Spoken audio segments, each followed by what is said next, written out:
G'day guys, how's it going? My name's Nathan Sawaya. I'm a solo travel filmmaker from Melbourne, Australia, and last year I had the most amazing month traveling around Italy by myself. Ever since I was a kid, I remember learning all about the ancient ruins of Pompeii and the Colosseum, and I've always wanted to visit these historic sites in person. Growing up here in Melbourne in Australia, I think we are pretty spoilt with some incredible scenery in our own backyard, but before this trip, I always wanted to get outside my comfort zone and give solo traveling a go overseas. I honestly think that Italy is the best country to travel by yourself, as I felt completely safe and welcomed no matter where I was in the country. The public transport situation there is fantastic, the food and hospitality is amazing, and not to mention the scenery is out of this world. So in this video, I aim to break down my top 10 places to visit in Italy and also give you some extra tips on getting around as well. So yeah, let's get into it. So the first spot on this list is Milan. Milan was the first city I travelled to during my time in Italy, and to get here I booked a flight with Qatar Airways from Melbourne, which took 24 hours with a short 2-hour layover in Qatar. Milan is one of the largest cities in Italy and is a major cultural hub full of museums, galleries and famous sporting teams like AC Milan and Inter Milan. If you love great restaurants, fashion and history, Milan is a great spot to add to your itinerary. The main attraction in Milan is of course the Milan Cathedral. The Milan Cathedral is one of the largest Catholic cathedrals in the world and covers over 11,000 square meters. The cathedral is located right at the center of Milan, and you can get here by catching a train to the Duomo metro station. I purchased a timed entry ticket on the website for €16 or 26 Australian dollars, which gave me access to the cathedral's interior, the terraces and its museum. After taking in the impressive interior of the cathedral, I climbed the 256 stairs to the rooftop for a unique perspective of the city. From the terrace, you can stop to admire amazing views of the piazza below, and on a clear day, you can actually see the Italian Alps in the distance. If you love to go shopping, then you need to check out the Galleria Vittorio Emanuele II. The Galleria Vittorio Emanuele II is Italy's oldest active shopping arcade and is named after the first king of Italy who wanted to modernise the historic centre of Milan in the 1860s. After checking out the cathedral, I walked inside this incredible shopping arcade and was blown away by the stunning architecture. Tradition says that if a person spins around 3 times with a hill on the testicles of the bull from the Turin coat of arms, this will bring good luck. After spinning around on the bull's testicles, I grabbed myself my first gelato in Italy, and this was a great spot for people watching due to all the tourists walking by. Another spot to check out in Milan is the La Scala Opera House. The La Scala Opera House first opened in 1778 and is one of the most prestigious opera houses in the world. To find La Scala from the cathedral, you need to walk through the Galleria Vittorio Emanuele II shopping arcade, and it should take you about 5 minutes. I purchased a ticket directly over the counter for €15 or 25 Australian dollars, which gave me access to the interior of the theatre and also the museum of the theatre. The theatre hosts about 280 performances each year, featuring a diverse range of operas, ballets and classical concerts. Although I'm definitely not a fan of the opera or ballet, I found it super interesting to wander around the museum and learn all the fascinating stories from the opera house over the years. If you still have time in Milan, you need to visit the Sforza Castle. The Sforza Castle stands just outside the centre of Milan and is a 15th century fortification built on the ruins of a medieval fortress. The entrance to the castle is completely free, but you can pay a small price to visit its rooms, museums and special exhibitions. This impressive castle served as a military base for invading armies, and invading troops would often use this fortress as a stronghold while they attacked the citizens of Milan. I decided to go for a wander around the castle's walls and check out the nearby Sempione Park, which has incredible views of the castle. This lush and vibrant park was an awesome spot to relax on my first day in Italy, and there were plenty of walking paths and a large pond to spot turtles. One experience that belongs on your bucket list is watching a football match at the San Siro. The San Siro is located just outside the Milan city centre and is the largest stadium in Italy with a seat capacity of over 80,000. To get to the San Siro, you need to hop on a train from Milan Centrale, which should take you about 15 minutes. You can pay about €32 or 53 Australian dollars to take a tour of the stadium, or if you're lucky like me, you can pay €70 or 115 Australian dollars to watch a football match here. When I arrived at the stadium, there were plenty of stalls and food trucks set up selling traditional Italian snacks, and there was just so much going on. The match I watched was AC Milan vs Verona, and it was Zlatan Ibrahimovic's last game, so the stadium was at capacity and the AC Milan fans had these massive flags and signs to say goodbye to the legend. As an Arsenal fan, I didn't really know what to expect, but I was absolutely absolutely blown away by the atmosphere of the stadium. Next up on this list is visiting Lake Como. Lake Como is one of the most famous lakes in the world and is known for its incredible natural beauty and postcard perfect towns. It truly is as vibrant as you see on the photos online, and the villas and towns scattered around the lake are just as stunning. I think the best way to get to Lake Como is by jumping on a train from Milan Centrale to Como San Giovanni, which should take you about 45 minutes. If you are visiting Milan and deciding whether to go here, I highly recommend it as there is nowhere in the world quite like it.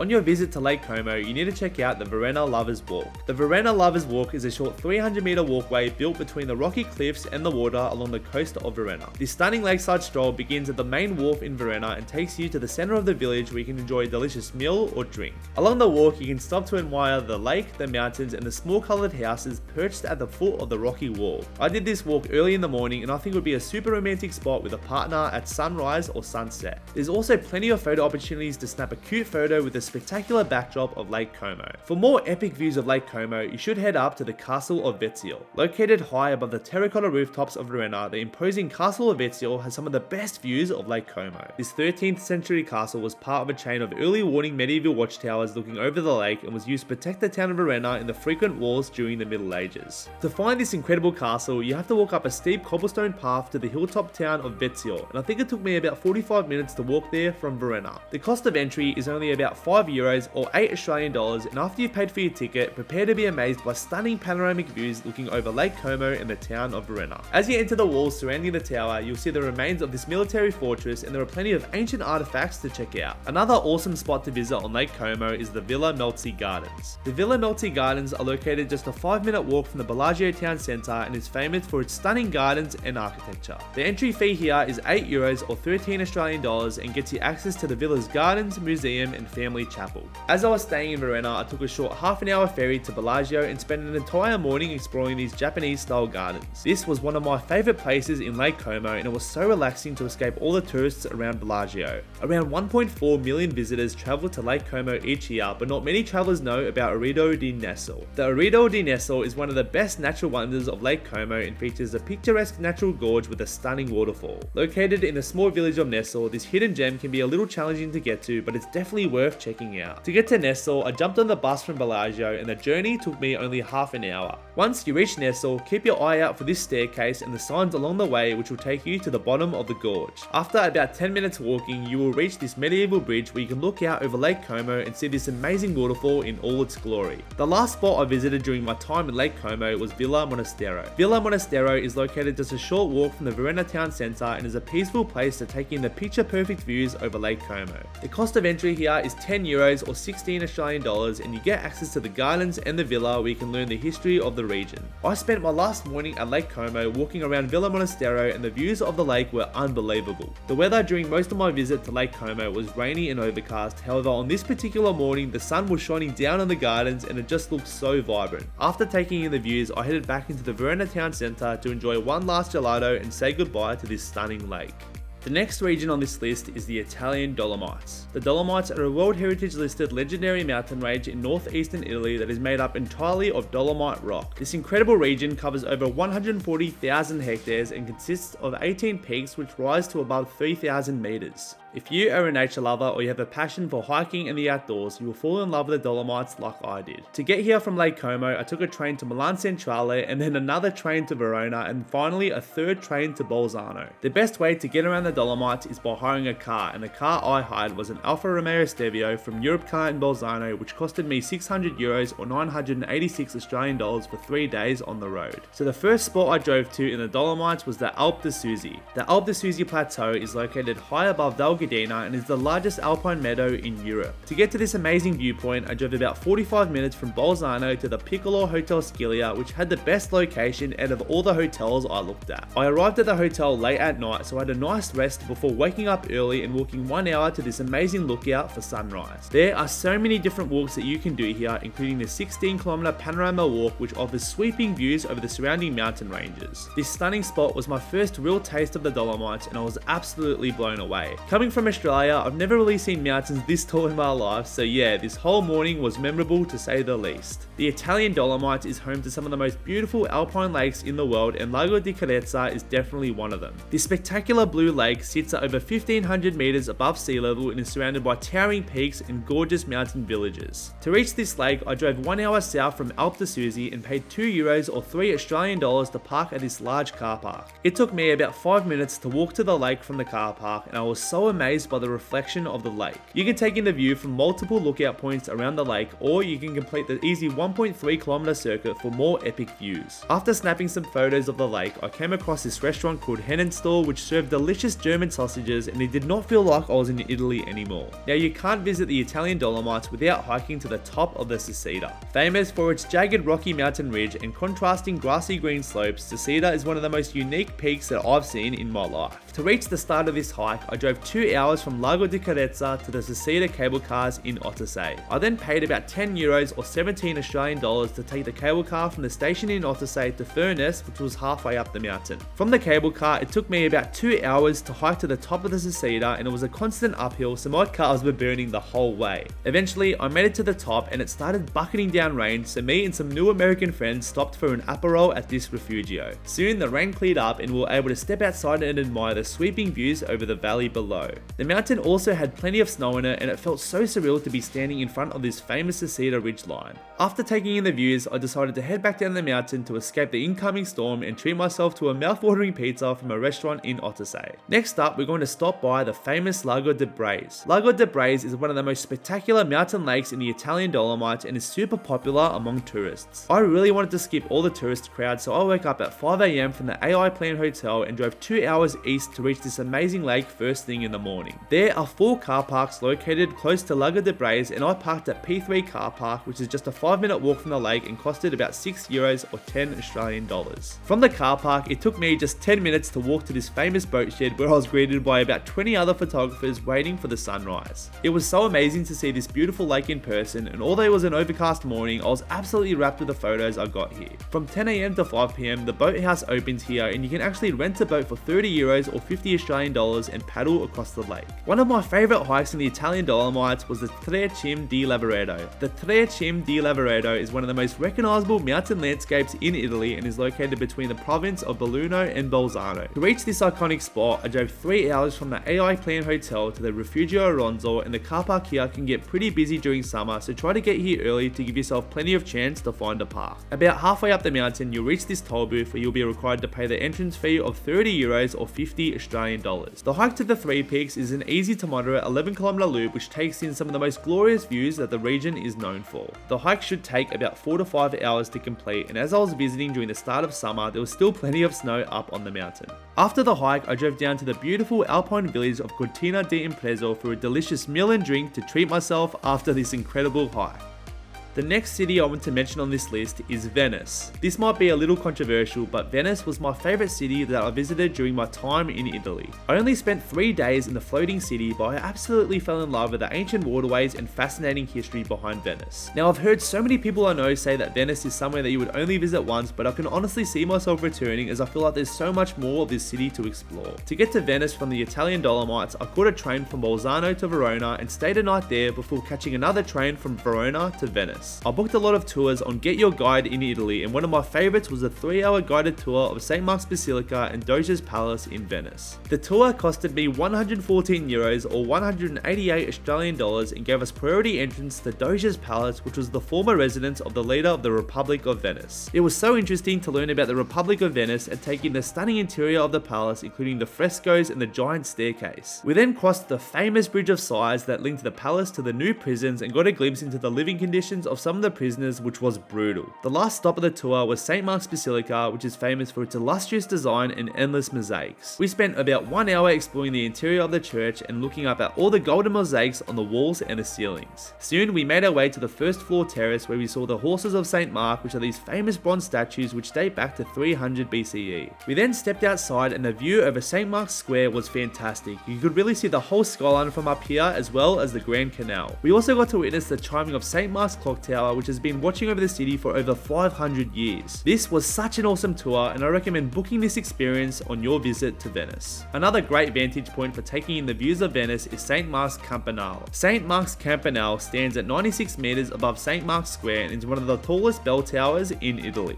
I paid about €10 or 17 Australian dollars to visit this bell tower, and when I got out of the elevator I was amazed at the sweeping views of Venice below. From the top of the bell tower you can look out over St. Mark's Square, the Grand Canal and the Italian Alps in the distance. The tower was built in the year 800 as a simple watchtower to guard the dock and has been rebuilt several times over the years. This is probably the best lookout over Venice, and I recommend getting here first thing in the morning like I did to avoid the long queues. Now, no visit to Venice would be complete without taking a gondola ride over the Grand Canal. These iconic boats have been used for centuries as a means of transportation along the narrow canals that crisscross the city. As I was travelling alone, I decided to book a shared gondola ride with 4 other people, and it was so much fun. It costed me about €58 or 95 Australian dollars on the Klook app, and it was so cool to glide across the Grand Canal and all the small waterways that make up the floating city. Another awesome thing that you can do in Venice is take a ferry to Murano. Murano consists of 7 individual islands connected by beautiful bridges, and it's famous for its long tradition of glassmaking.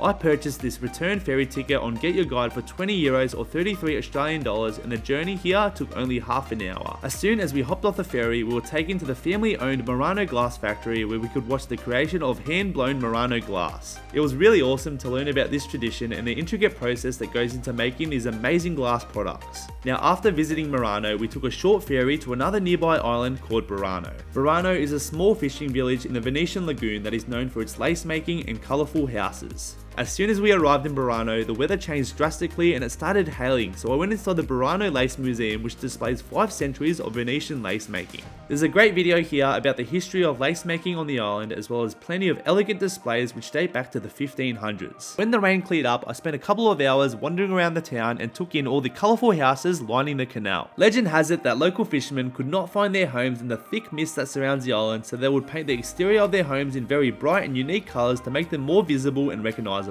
This island was pretty small, so it didn't take me long to walk around it, and it was great to get lost in the streets and snap tons of photos along the way.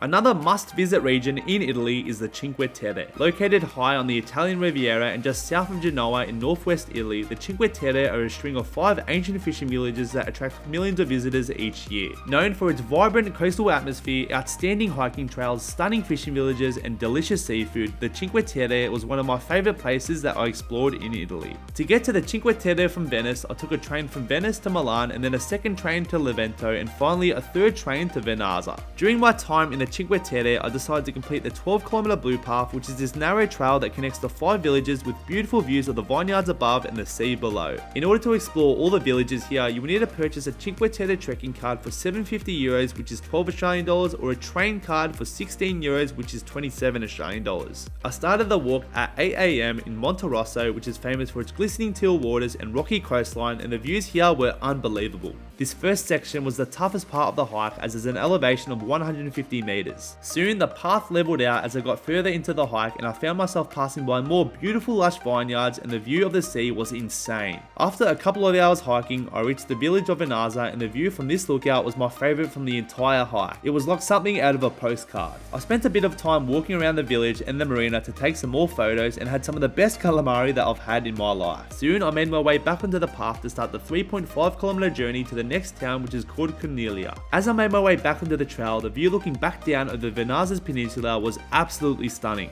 About halfway along the hike, you'll pass Bar Gabbiano, which serves the most refreshing lemon spritz with this insane view of the water. Soon I made it to Cortina, which is the smallest of the 5 towns and is a great spot to wander around the streets, grab a gelato, and enjoy the views high above the Mediterranean. Here you'll also find the Spiaggia di Cortina, which is a stunning beach located near the marina and is a popular spot for swimming and cliff jumping. The walk down to the beach is pretty hard to find, so just follow the signs and prepare for the steep climb down the 500 steps leading to the water. The next town you'll reach on the trail is Manarola, which is probably the most picturesque village on the Cinque Terre, with colourful homes perched up high on the cliff. When you think of Cinque Terre, this is probably the town that you picture, and you can get the best views at this popular restaurant called Nessun Dorma. This bar sits high up on the cliff opposite the town with plenty of outdoor seating and unmatched views. I recommend downloading the Nessun Dorma app and joining the queue when you reach the town, as it will notify you when your table is ready and you won't be stuck waiting in line like I did. Finally, the last town you'll visit on this amazing walk is Rio Maggiore, which is a great place to grab dinner and drinks after a long day hiking. If you get lucky and have great weather like I did, I recommend heading up to this lookout on the marina for an amazing view of the colourful houses on the cliff at sunset.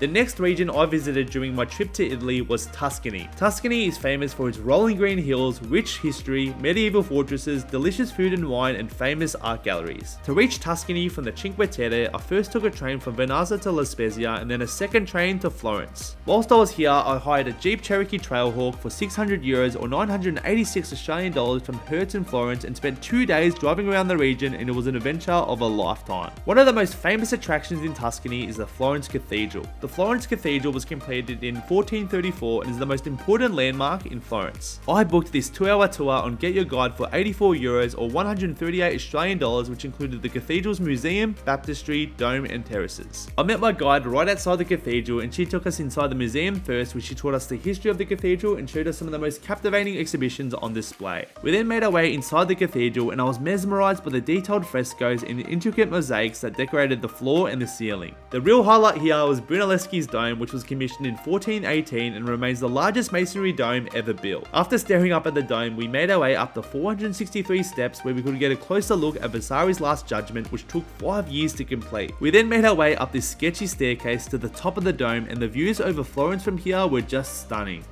One of the first places that I visited in Florence was the Accademia Gallery. The Accademia Gallery is home to some of the most notable works of art on the planet, including Michelangelo's David and Prisoners or Slaves. Entry to the gallery costed me about €48 and it was a timed entry ticket on head out, so I didn't have to wait in the extremely long queue when I got there. As soon as you walk through the doors and turn a corner, you will see the statue of David in the distance, and it feels so surreal to see it in person. The statue of David was sculpted from one massive block of marble and was completed by Michelangelo in 1504. Inside the gallery, you will also find plenty of other amazing artworks from the 13th and 14th centuries, which are just breathtaking. Another must-see spot in Florence is the Uffizi Gallery. The Uffizi Gallery is one of the world's top art museums and costed me about €20 or 33 Australian dollars to enter. The gallery houses some of the most important works of the Renaissance, including works by Leonardo da Vinci and Caravaggio. Probably the most famous artwork here is the Birth of Venus by the Italian painter Sandro Botticelli, which shows the goddess of love and beauty arriving on land. Another famous artwork here is the Medusa by Caravaggio. This work on canvas represents the Medusa herself, whose head could turn humans into stone, and the mirrored shield that finally defeated her.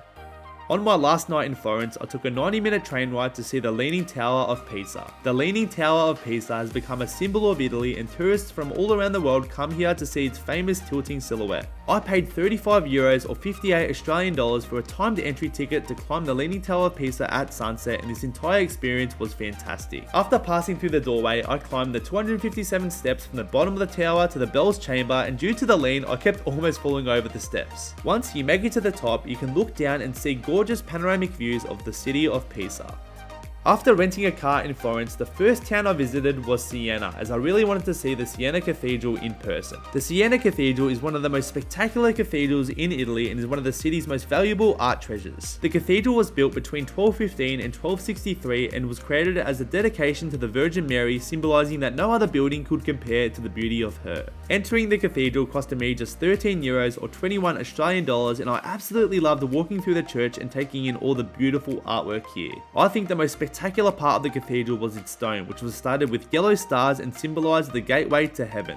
After taking in the beauty of Siena, I drove 50 minutes to the historic fortress of Montepulciano. Buried deep in the hills of Val d'Orca, the medieval city of Montepulciano offers amazing views of the surrounding countryside as well as wonderful food and wine. After parking my car, I headed into La Fortezza wine shop to taste some wine and climb to the top of the fortress. The stairs to the castle are located within the wine shop, and it costed me just €5 or 8 Australian dollars to climb to the castle's walls. From the top of the fortress, you get a great perspective of Montepulciano, and you can look out to the rolling hills of Tuscany in the distance. This was my first proper view over Tuscany, and I was blown away by the endless green hills around me. The clouds above me were getting darker and darker, so I decided to escape the incoming storm and drive 40 minutes to my hotel in Montepulciano.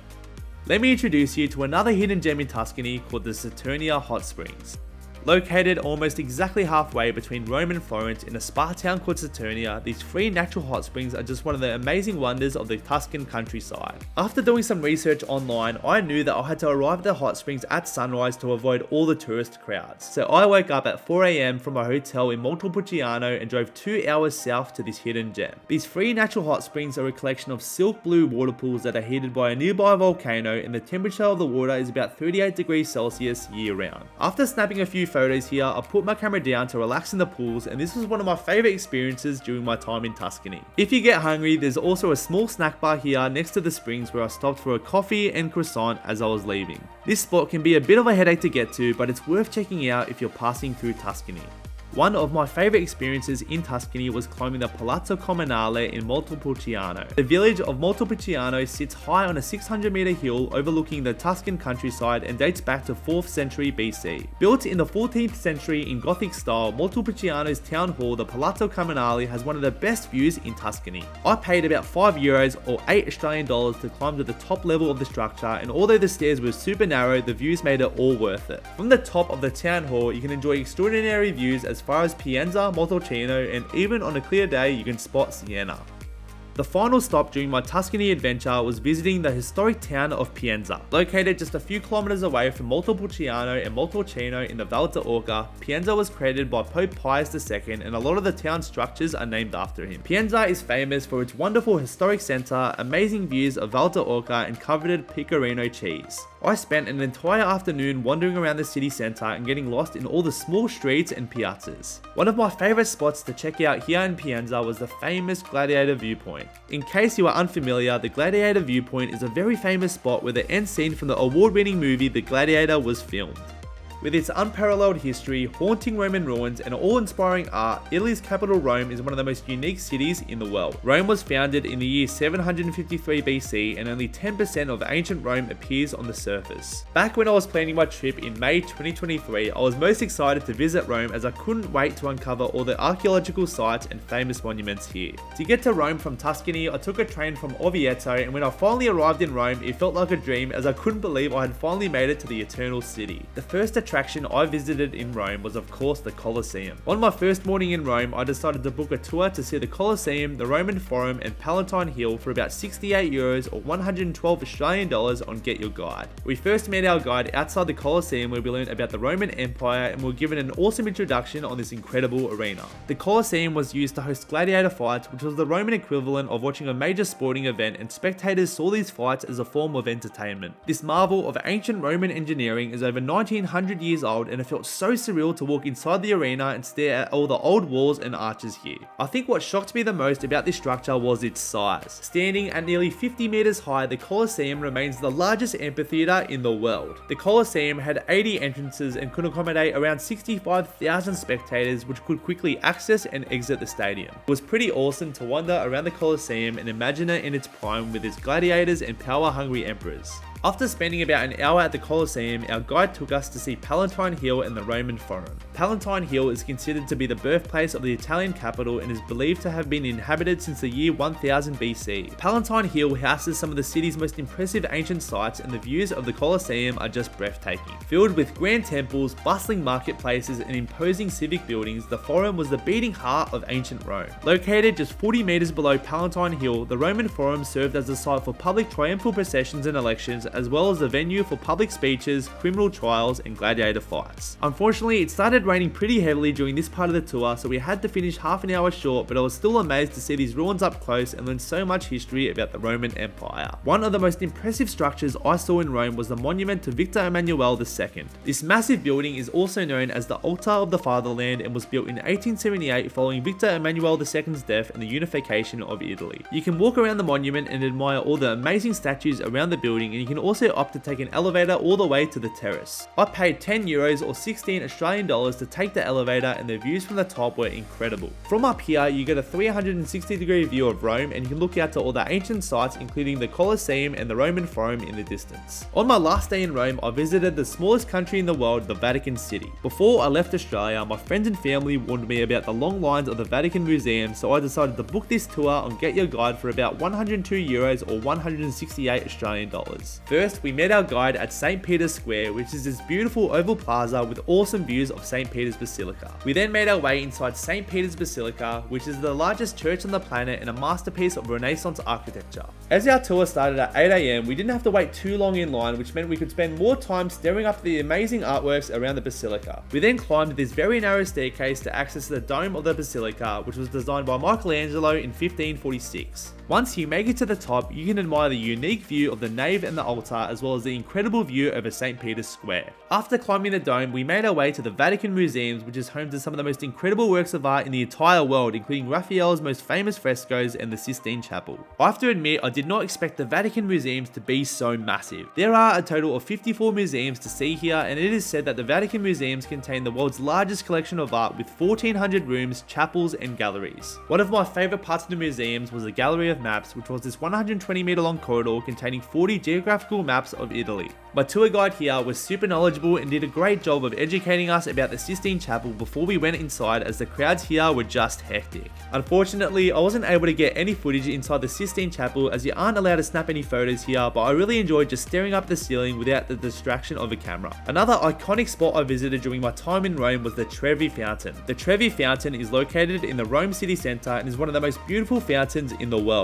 As I visited this spot late in the afternoon, the fountain was still pretty packed, so I recommend coming here as early as possible to avoid all the crowds. Legend has it that if you throw a coin with your back to the pool and then turn around to see it before it disappears into the water, you are guaranteed to return to Rome at some point in your life. Another spot in Rome that you may have heard of is the Spanish Steps. This 135-step staircase was built between 1723 and 1726 and climbs a steep slope between the piazza below and the French monastery above. These are the longest and widest steps in Europe and have been featured in countless artworks, poems, and famous films from all over the world. I visited these stairs at golden hour, and the view from the top of the stairs looking over the piazza and the fountain below was awesome. The last spot I visited during my time in Rome was the Pantheon. The Pantheon is a former Roman temple located at the heart of Rome's city centre. Entrance to the Pantheon costs €5 or $8 and allows you to look up at the largest unsupported dome in the world. The Pantheon is located just a 15-minute walk from the Spanish Steps, and unfortunately I missed out on going inside, so try to plan your visit before 6:30 PM. From the outside, it was so cool to take in this ancient building, which has remained relatively untouched for over 2,000 years.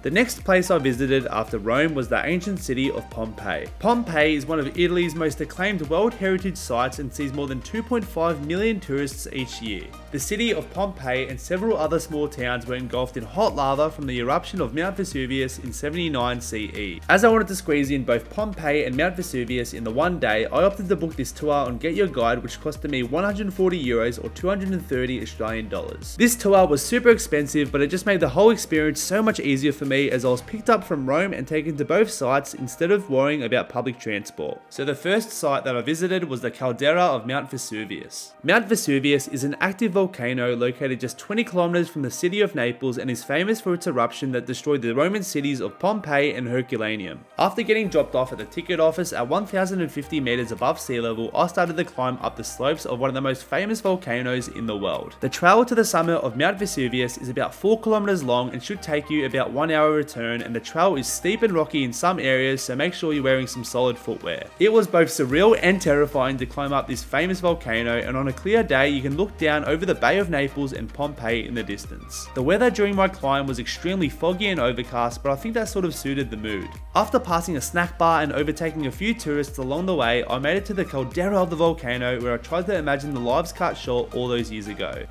On the second part of the tour, we explored the ancient ruins of Pompeii, which is one of the most important sites of historical, archaeological, and human significance in the world. It was so fascinating to wander through the streets of Pompeii and get a glimpse into the lives of the Roman citizens that lived here thousands of years ago. From its buried treasures, historians and archaeologists have been able to piece together much of the society's lifestyles and general ways of life. Probably the most haunting part of visiting Pompeii was seeing the plaster casts of the people that existed 2,000 years ago. When Vesuvius erupted on the 24th of August 79 CE, the ash and pumice buried everything underneath, including dead bodies of people and animals. In the 1800s, archaeologists devised an ingenious method to create casts by pouring liquid plaster into these voids, and the citizens of Pompeii came to life. Whether it's the amazing collection of frescoes in Pompeii villas, cheeky Roman graffiti, or ancient fast food restaurants, Pompeii has so much history to explore, and I highly recommend you visit here at least once in your life.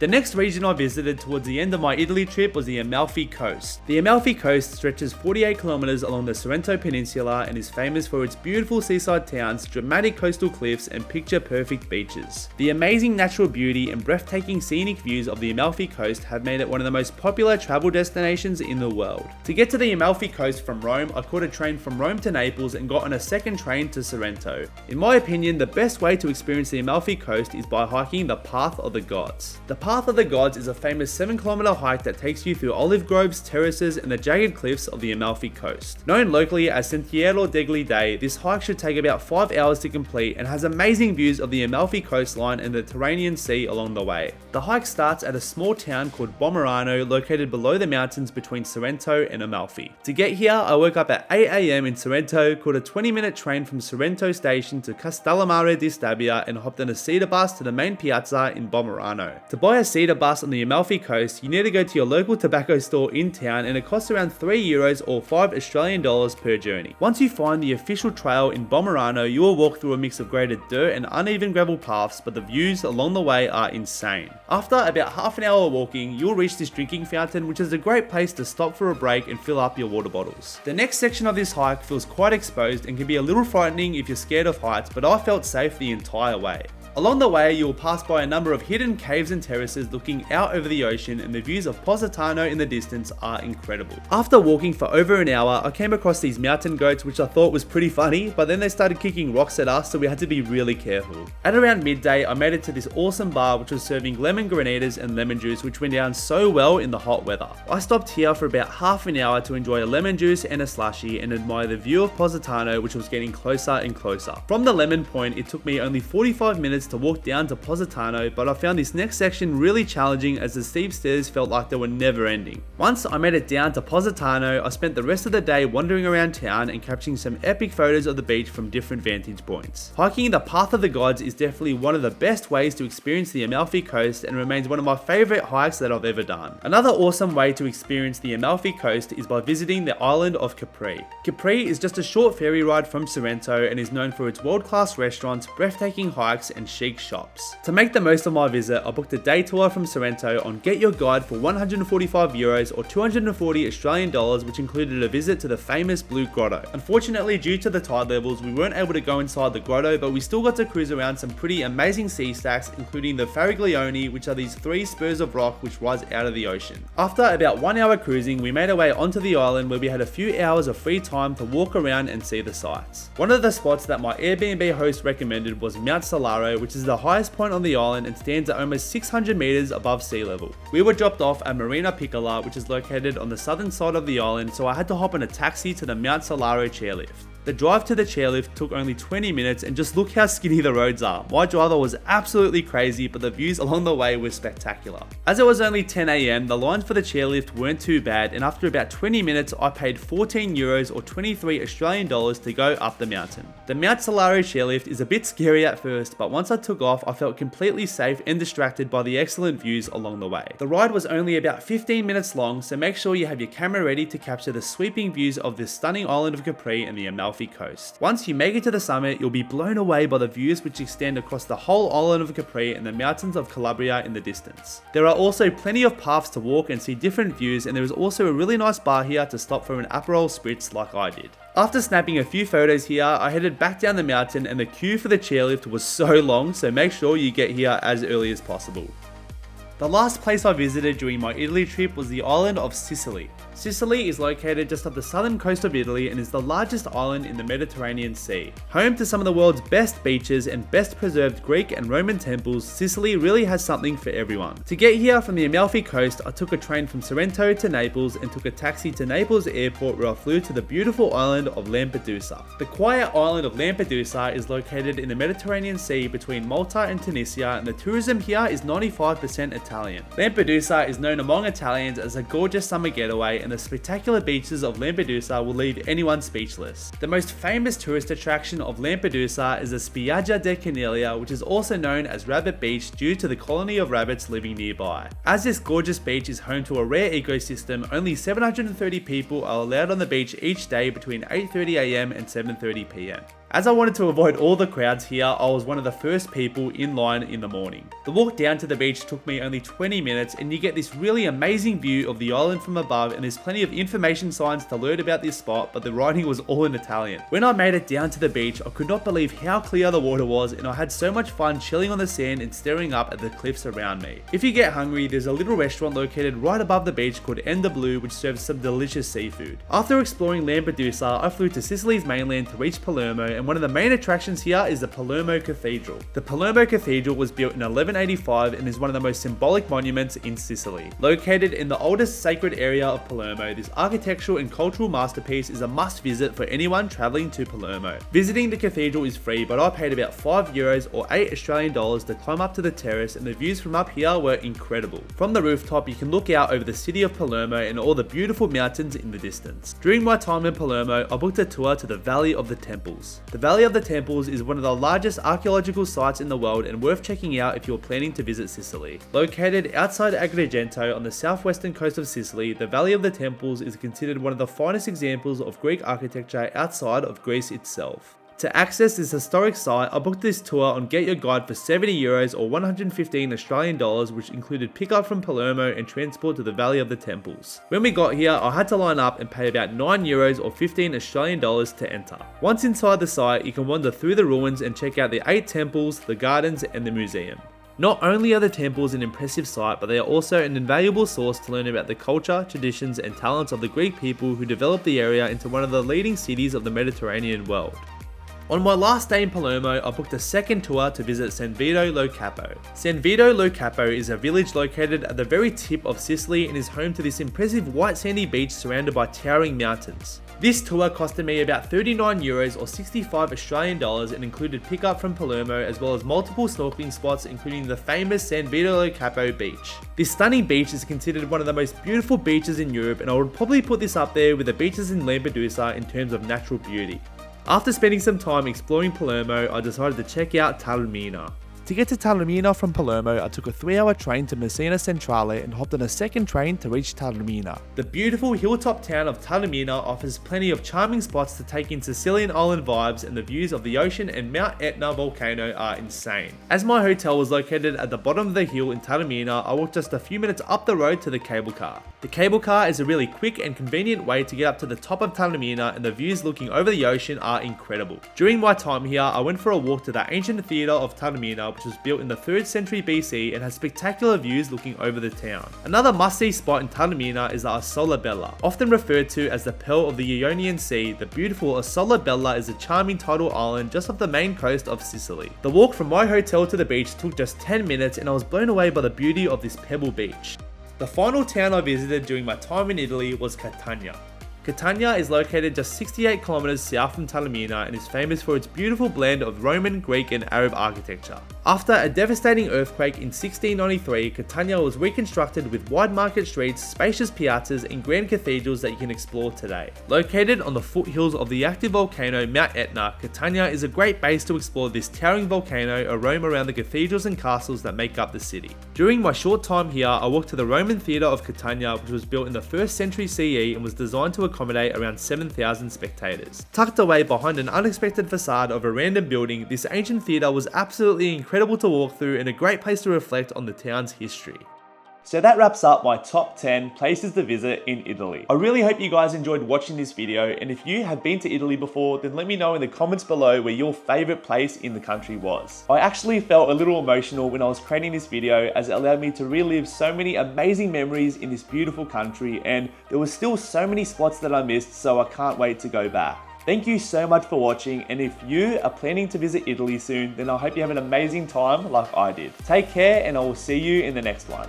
Bye.